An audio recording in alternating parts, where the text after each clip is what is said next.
Hello, your call cannot be taken at the moment, so please leave your message after the tone. The 1,000 injuries of Fortunato I had borne as best I could, but when he ventured upon to insult, I vowed revenge. You, who so well know the nature of my soul, will not suppose, however, that gave utterance to a threat. At length I would be avenged. This was a point definitely settled. But the very definitiveness with which it was resolved precluded the idea of risk. I must not only punish, but punish with impunity. A wrong is unredressed when retribution overtakes its redresser. It is equally unredressed when the avenger fails to make himself felt as such to him who has done the wrong. It must be understood that neither by word nor deed had I given Fortunato cause to doubt my goodwill. I continued, as was my aim, to smile in his face, and he did not perceive that my smile now was at the thought of his immolation. He had a weak point, this Fortunato, although, in other regards, he was a man to be respected and even feared. He prided himself on his connoisseurship of wine. Few Italians have the true virtuoso spirit. For the most part, their enthusiasm is adopted to suit the time and opportunity, to practice imposture upon the British and Austrian millionaires. In painting and gemmery, Fortunato, like his countrymen, was a quack. But in the matter of old wines, he was sincere. In this respect, I did not differ from him materially. I was skillful in the Italian vintages myself, and bought largely whenever I could. It was about dusk, one evening, during the supreme madness of the carnival season, that I encountered my friend. He accosted me with excessive warmth, for he had been drinking much. The man wore motley. He had on a tight-fitting party-striped dress, and his head was surmounted by the conical caps and bells. I was so pleased to see him that I thought I should never have done wringing my hand. I said to him, "My dear Fortunato, you are luckily met. How remarkably well you are looking today. But I have received a pipe of what passes for Amontillado. I have my doubts." "How?" said he. "Amontillado? A pipe? Impossible! And in the middle of the carnival!" "I have my doubts," I replied, "and I was silly enough to pay the full Amontillado price without consulting you in the matter. You were not to be found. I was fearful of losing a bargain." "Amontillado?" "I have my doubts." "Amontillado!" "I must satisfy them." "Amontillado! As you are engaged, I'm on my way to Lucrezi. If anyone has a critical turn in, it is he. He will tell me—" "Lucrezi cannot tell Amontillado from sherry." "And yet some fools will have it to his taste is to match your own." "Come, let's go." "Whither?" "To your vault." "My friend, no, I will not impose upon your good nature. I perceive you have an engagement." "Lucrezi, I have no engagement. Come." "My friend, no. It is not the engagement, but the severe cold with which I perceive you are afflicted. The vaults are insufferably damp. They are encrusted with nitre." "Let us go, nevertheless. The cold is merely nothing. Amontillado, you have been imposed upon. As for Lucrezi, he cannot distinguish sherry from Amontillado." Thus speaking, Fortunato possessed himself of my arm, and putting on a mask of black silk, and drawing a roquelaire closely about my person, I suffered him to hurry me to my palazzo. There were no attendants at home. They had absconded to make merry in honour of the time. I told them that I should not return until the morning, and had given them explicit orders not to stir from the house. These orders were sufficient, I well knew, to ensure their immediate disappearance, one and all, as soon as my back was turned.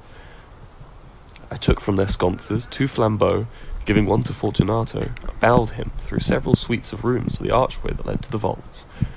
I passed down a long and winding staircase, requesting him to be cautious as he followed. We came at length to the foot of the descent, and stood together upon the damp ground of the catacombs of the Montresors. The gait of my friend was unsteady, and the bells upon his cap jingled as he strode. "The pipe," he said. "It is further on," said I, "but observe the white webwork which gleams from the cavern walls." He turned towards me and looked into my eaves with 2 filmy orbs that distilled the rheum of intoxication. "Nitre?" he asked at length. "Nitre," I replied. "How long have you had that cough?" My poor friend found it impossible to reply for many minutes due to this. "It's nothing," he said at last. "Come," I said with decision, "we will go back. Your health is precious. You are rich, respected, admired, beloved. You are happy, as once I was. You are a man to be missed. For me, it is no matter. We will go back. You will be ill, and I cannot be responsible. Besides, there is Lucrezi." "Enough," he said. "The cough's a mere nothing. It will not kill me. I shall not die of a cough." True, I replied, and indeed, I had no intention of alarming you unnecessarily, but you should use all proper precaution. A draught of this Medoc will defend us from the damps. Here I knocked off the neck of a bottle, which I drew from a long row of its fellows that lay upon the mould. "Drink," I said, presenting him the wine. He raised it to his lips with a leer. He paused and nodded to me familiarly, while his bells jingled. "I drink," he said, "to the buried that repose around us." "And I to your long life." He again took my arm, and we proceeded. These vaults," he said, "are extensive." "The Montresors," I replied, "are a great and numerous family." "Oh, I forget your arms." "A huge human foot d'or in a field azure. The foot crushes a serpent rampant, whose fangs are embedded in the heel." "And the motto?" "Nemo me impune latitit." "Good," he said. The wine sparkled in his eyes, and the bells jingled. My own fancy grew warm with the meadow. We had passed through long walls of piled skeletons, with casks and puncheons intermingling into the inmost recesses of the catacombs. I paused again, and this time I made bold to seize Fortunato by an arm above the elbow. "The nitre," I said. "See, it increases, it hangs like moss upon the vaults. We are below the river's bed, the drops of moisture trickle among the bones. Come, we will go back here, it is too late, your cough—" "It is nothing," he said. "Let us go on, but first, another draught of Medoc." I broke and reached him a flagon of de Garave. He emptied it at a breath. His eyes flashed with a fierce light. He laughed and threw the bottle upwards with a gesticulation I did not understand. I looked at him with surprise. He repeated the movement, a grotesque one. "You do not comprehend?" he said. "Not I," I replied. "Then you are not of the Brotherhood." "How?" "You are not of the Masons." Yes, I said. Yes. "You? Impossible. A Mason?"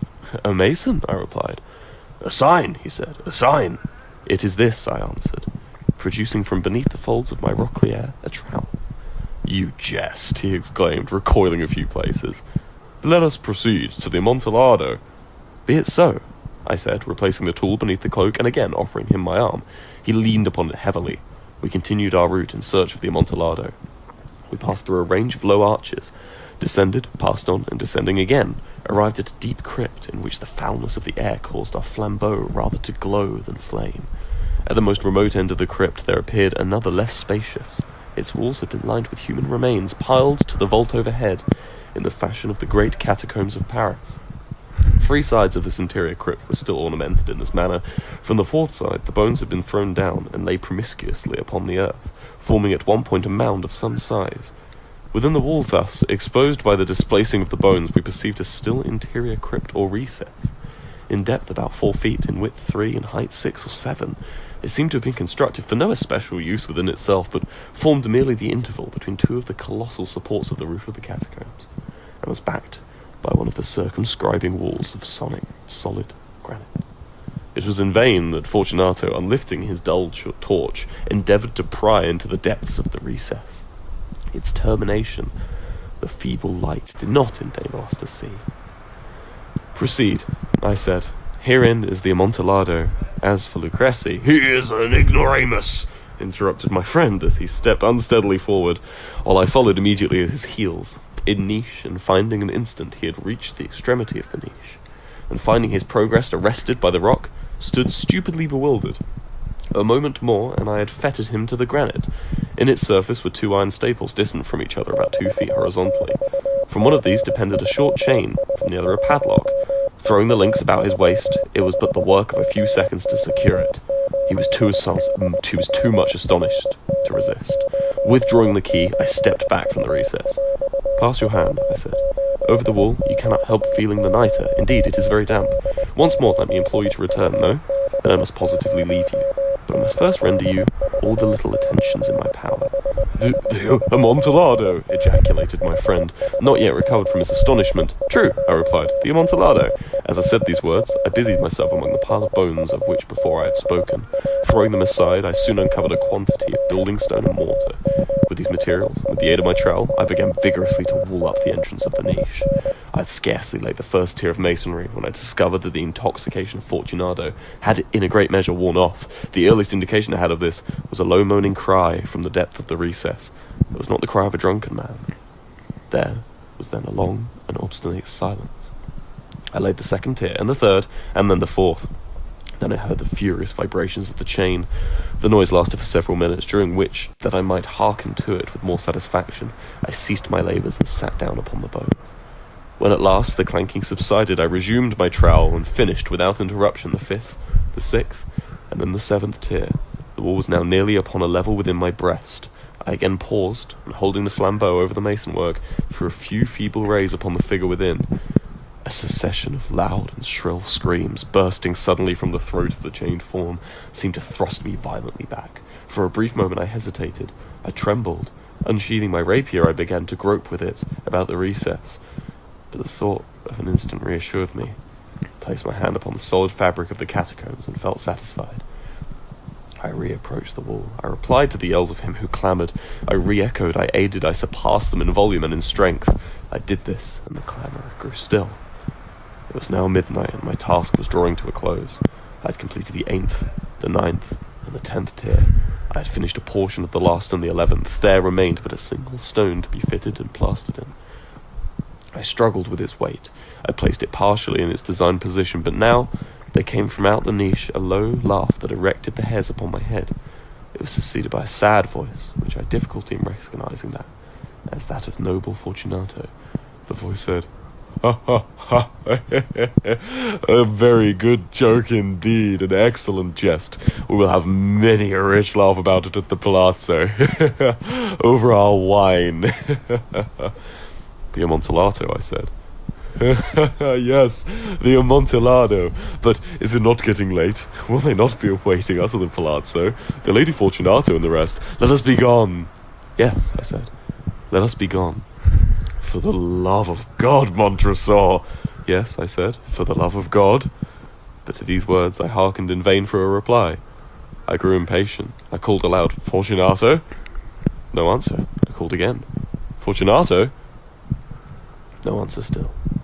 I thrust a torch through the remaining aperture and let it fall within. There came forth in return only a jingling of the bells. My heart grew sick. It was the dampness of the catacombs that made it so. I hastened to make an end of my labour. I forced the last stone into its position, plastered it up, and against the new masonry I re-erected the old rampart of bones. For the half of a century, no mortal has disturbed them. In pace requiescat.